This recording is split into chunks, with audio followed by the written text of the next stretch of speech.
Subscribe कीजिए दोस्तों हमारे चैनल को। नोटिफिकेशन पाने के लिए बेल आइकन को प्रेस कीजिए। नमस्ते बच्चों, ऑनलाइन क्लास में आपका स्वागत है। देखो आपकी क्लास है नए विषय आपका हिंदी हो गया आपकी कौशल विभाग एक। ठीक है, हम इसका काव्य खंड पढ़ा रहे थे आपको। काव्य खंड में हमारा 11वां लेसन है। देखो रसकान। 10वां लेसन हमने पढ़ाया था ललित के प्रसिद्ध वाक्य। अब हम पढ़ाएंगे रसकान के प्रसिद्ध सेवैये। ठीक है, तो पहले तो हम लेखक के बारे में जानकारी प्राप्त करते हैं। देखिए, हम पहले लेखक परिचय पढ़ते हैं। रसखान का जन्म सन 1548 में माना जाता है।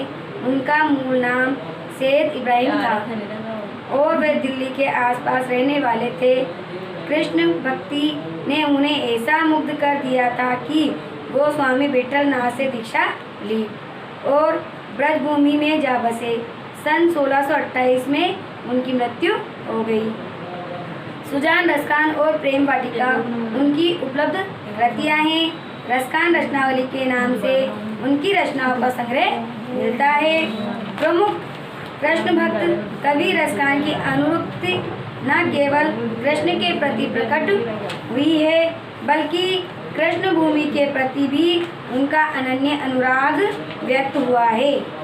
उनके काव्य में कृष्ण की रूप माधुरी, ब्रज महिमा, राधा कृष्ण की प्रेम लीलाओं का मनोहर वर्णन किया गया है। वे अपनी प्रेम की तन्मयता, भावविहलता और आसक्ति के उल्लास के लिए जितने प्रसिद्ध हैं उतने ही अपनी भाषा की मार्मिकता, शब्द चयन तथा व्यंजक शैली के लिए प्रसिद्ध हैं। उनके यहाँ ब्रज भाषा का अत्यंत सरल और मनोरम प्रयोग मिलता है जिसमें जरा भी शब्दांबर नहीं है। अब देखिए इसका हमने तो ये तो पढ़ा था आपका लेखक परिचय। अब हम पढ़ते हैं पाठ परिचय। देखो पाठ में क्या दिया गया है। यहाँ पर संकलित पहले और दूसरे सेवैये में कृष्ण और कृष्ण भूमि के प्रति कवि का अनन्य समर्पण व्यक्त हुआ है। ठीक है, तीसरे छंद में कृष्ण के रूप सौंदर्य के प्रति गोपियों की उस मुग्धता का चित्रण है जिसमें वे श्री कृष्ण का रूप धारण कर लेना चाहती है, यानी स्वयं ही श्री कृष्ण का रूप धारण करना चाहती है। चौथे छंद में कृष्ण की मुरली की धुन और उसकी मुस्कान के अचूक प्रभाव तथा गोपियों की व्यवस्था का वर्णन किया गया है। तो ये तो हमारा पाठ परिचय हो गया। अब हम पढ़ते हैं इनके प्रसिद्ध सेवैये। देखिए,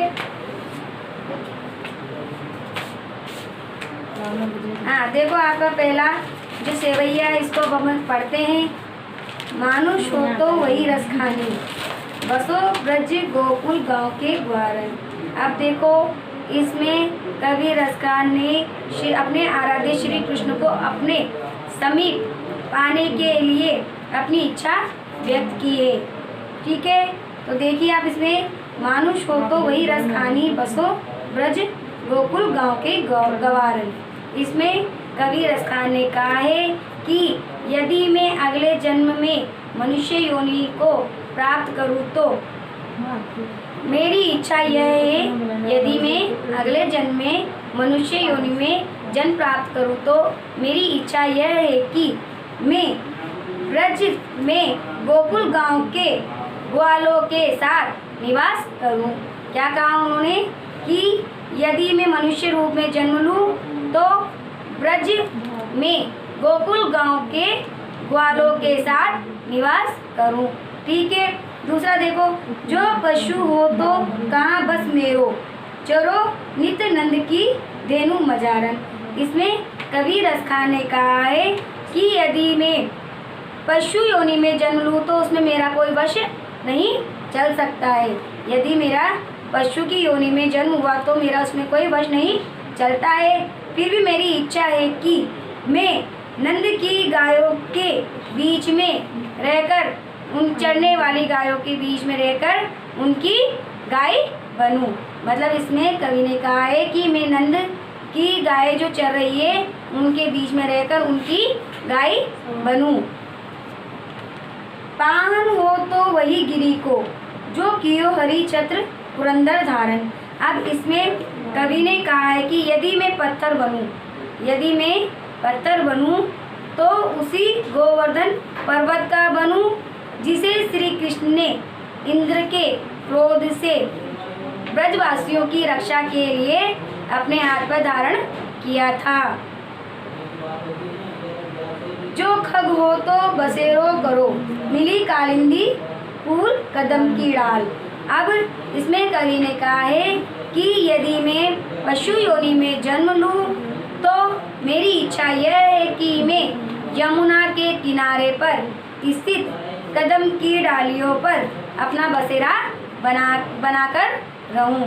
इसमें कवि ने कहा है कि यदि मैं पशु योनि में जन्म लूं तो मेरी इच्छा यह है कि यमुना के किनारे स्थित कदम की डालियों पर अपना बसेरा बनाऊं, और यही मेरी इच्छा है। ठीक है, तो ये हमारा पहला जो पैराग्राफ है वह पूरा हो चुका है। एक बार फिर मैं इसको बता देती हूँ आपको। देखो, मनुष्य हो तो वही रसखानी, बसो ब्रज गोकुल गांव के ग्वारन।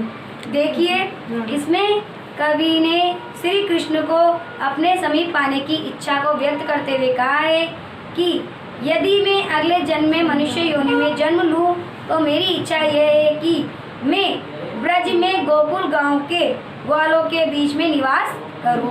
ठीक है, इसके बाद दूसरी लाइन का देखो, जो पशु हो तो कहाँ बस मेरो चरो नित नंद की देनु मजारे।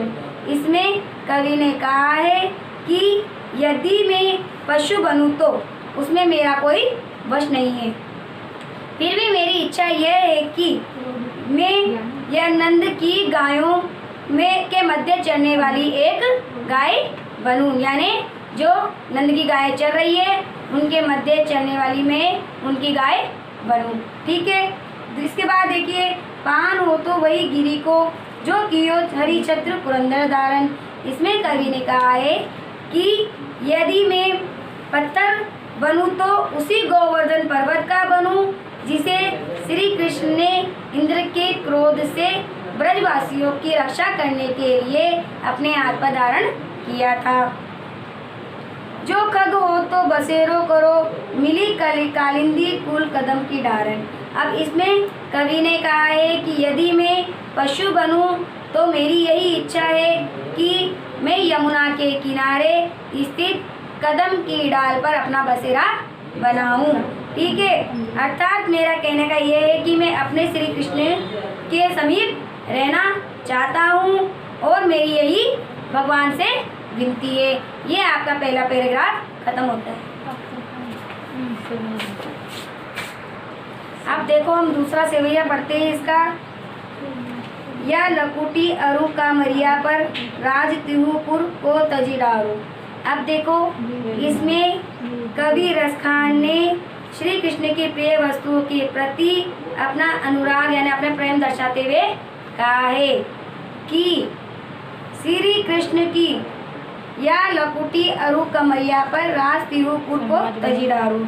इसमें कवि रसखान ने कहा है कि श्री कृष्ण की लाठी अर्थात छड़, श्री कृष्ण की लाठी और उसका कंबल यदि मुझे मिल जाए तो मैं तीनों लोगों का साम्राज्य उस पर न्योछावर कर देना चाहता हूँ।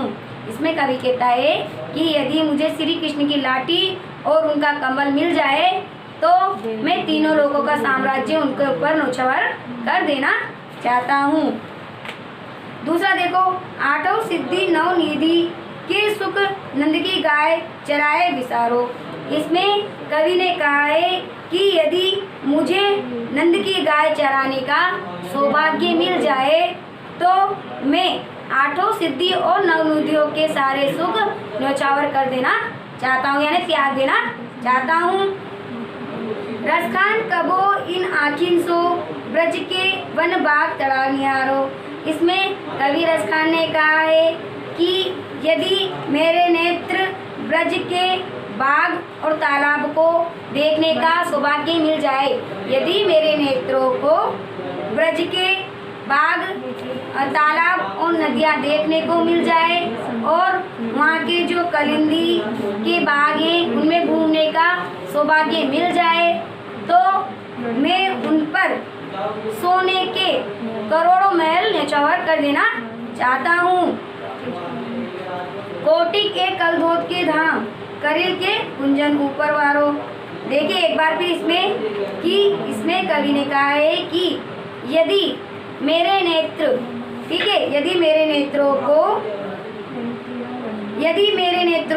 को ब्रज के बाग, तालाब और नदियों को देखने का सौभाग्य मिल जाए और करिल के कुंजों में घूमने का सौभाग्य मिल जाए तो मैं उस पर करोड़ों महलों को न्यौछावर कर देना चाहता हूँ।